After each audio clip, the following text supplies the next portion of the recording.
To live and die in LA. The NLCS ends after 6 games with the Los Angeles Dodgers advancing. We talk about what's next for the New York Mets as they figure out their plan for next year and beyond. Welcome to Mets Digest. What's going on, everybody? My name is Flobo Boyce, and I'm one half of the Mets Digest team here on the channel.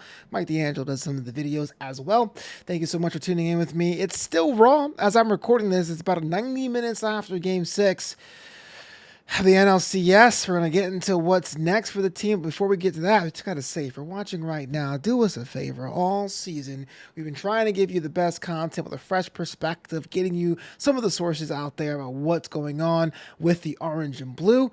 If you're watching this right now and you're part of that not subscribed faction, do us a favor, hit that subscribe button, like the video, and tell your friends about the channel. So the feelings are still raw, and this is why we have to jump on the podcast as it is right now. There is a lot of feelings going around. I had the pleasure of perusing both Instagram and Twitter, some Facebook too. Fans are generally of the mind of, hey, look, we were doing a pretty good job. We could pretty much take some solace in the fact we eliminated stronger teams like the Braves, the Phillies, and kind of sort of the Atlanta Braves. That was kind of the end of our regular season. But of course, there's some of us that really want more. A taste of what we can do as a team. It looked like we were so close. The magic number was still 6. Winning tonight would have granted us a reprieve for Game 7 in Los Angeles. If we won that, then 4 more would have got us the World Championship. So you can imagine there's a big swath of us that want to do a little bit more.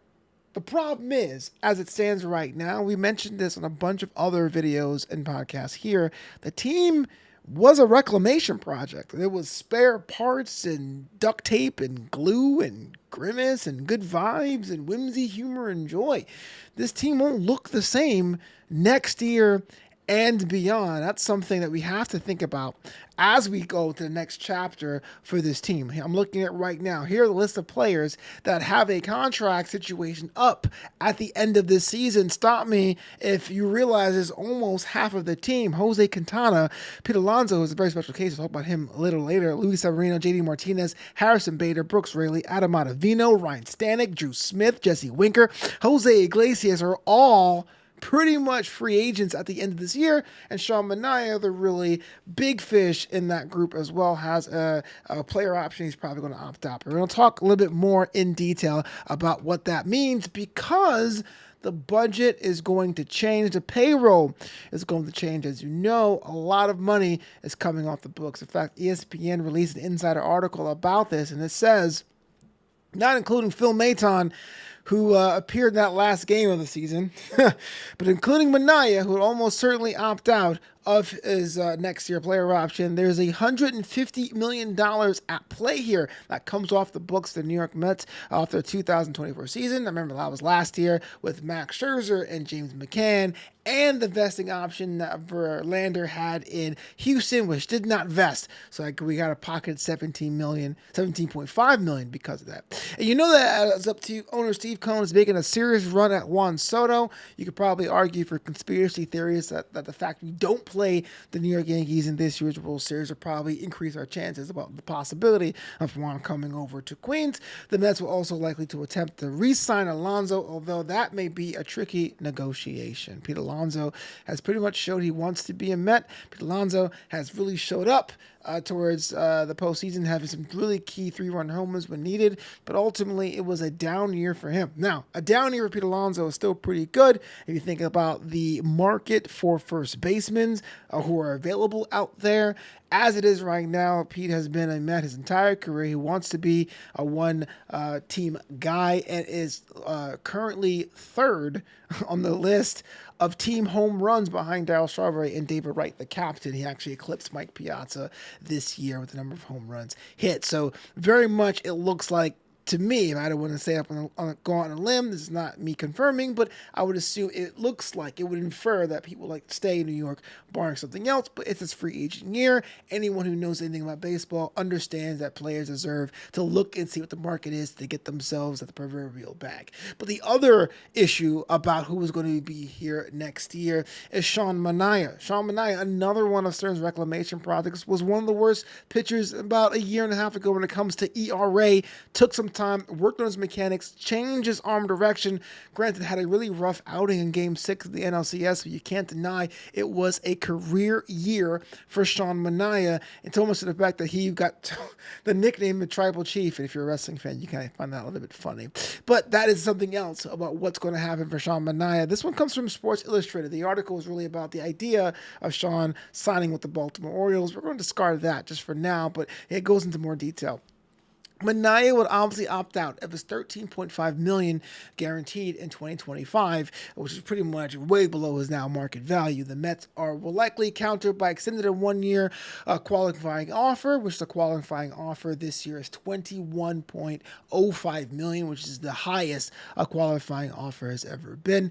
He can either accept that, which he could. I doubt he would accept that myself, but if he does decline, he instantly becomes a free agent, which can either open him up to go to another team or to work on a more favorable, lucrative contract with the New York Mets. And I know about Dave Stearns, he is willing to go to make a splash and pay people what they're worth, but he's not willing to overpay. Remember last year, the Yoshinobu Yamamoto sweepstakes, he was willing to put the money down over $300 million for Yoshinobu before he took that amount over the Los Angeles and the LA Dodgers matched that deal. Sean Manaea is someone who will fetch a large sum based on how his mechanics have made him pretty much unhittable. And I say that with a bit of jest because if you saw Game 6 of the NLCS, the Dodgers figured them out at the worst possible time for New York. I know it does feel kind of raw, but I'm actually proud of this team. They did a lot with a little. If you think about how many players on this roster were basically on 1-year deals or on these scratch deals, and being able to take down much stronger teams like the Milwaukee Brewers and the NLS winning and presumptive National League pennant winners, the Philadelphia Phillies. I mean, they're able to do that with just heart and determination. So I'm super proud despite the fact the way it ended. Going back to that ESPN report I had referenced earlier about Pete Alonso, the next step is once you have money off the books, once you have some of the free agents possibly locked up or probably so you would go for Soto, Alonso, or Manaea, depending on combination of those, what happened to the young core? Dave Stearns, the president of baseball operations, was very adamant about letting the kids play. And we saw some of that this season. Mark Vientos, after a stint in the minors, got to be the everyday third baseman, much to the chagrin of Brett Beatty, but Luis Angel Acuna got some time to fill in for Francisco Lindor, and he was suffering with that back injury. But there's there are some individuals waiting in the wings. The Mets farm system isn't necessarily endless, but a lot better than it was a few short years ago. So ESPN continues. Outfielder Drew Gilbert hit .215 in AAA. That was an option to be brought up just in case the outfield core has to be settled. Remember, Harrison Bader is on a 1-year deal. Tyrone Taylor is on a deal that ends in 2025, along with Starling Marte, and Starling Marte has a disadvantage of being much, much older. Christian Scott, who made 9 starts for the Mets, had Tommy John surgery in September, so his timetable is pretty much up in the air. Brandon Sproat, now the team's top pitching prospect, dominated in the lower minors, but had a 7.53 ERA in AAA Syracuse. And don't forget Ronnie Mauricio, who missed 2024 with the torn ACL. Ronnie looked like he was going to be presumptively the first one called up before having that injury in Dominican Winter League. Ronnie had to play because he had to make his money, I guess, and it cost him the 2024 season. So seeing how he bounces back will be something we have to look, because in August he had a secondary procedure to clean up some of the healing scar tissue from that knee injury. He had the ACL tear. So there is a roadmap there. We don't quite know what it looks like, and I do think over the next few weeks the hot stove will be firing up so we have a better, clearer picture of what's going on. Who do we resign? It's going to be Alonso or Manaea will probably be in that conversation. Free agent signings,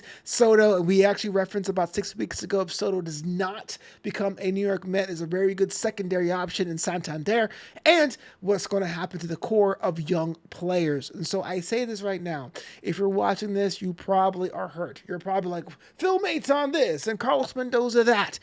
But the future does look bright. It may not be next year. It may not be the year after. It may be the next year. We don't know. But the tools are there. And the team, for the first time in a long time, has an identity of being able to mix old and new and never give up.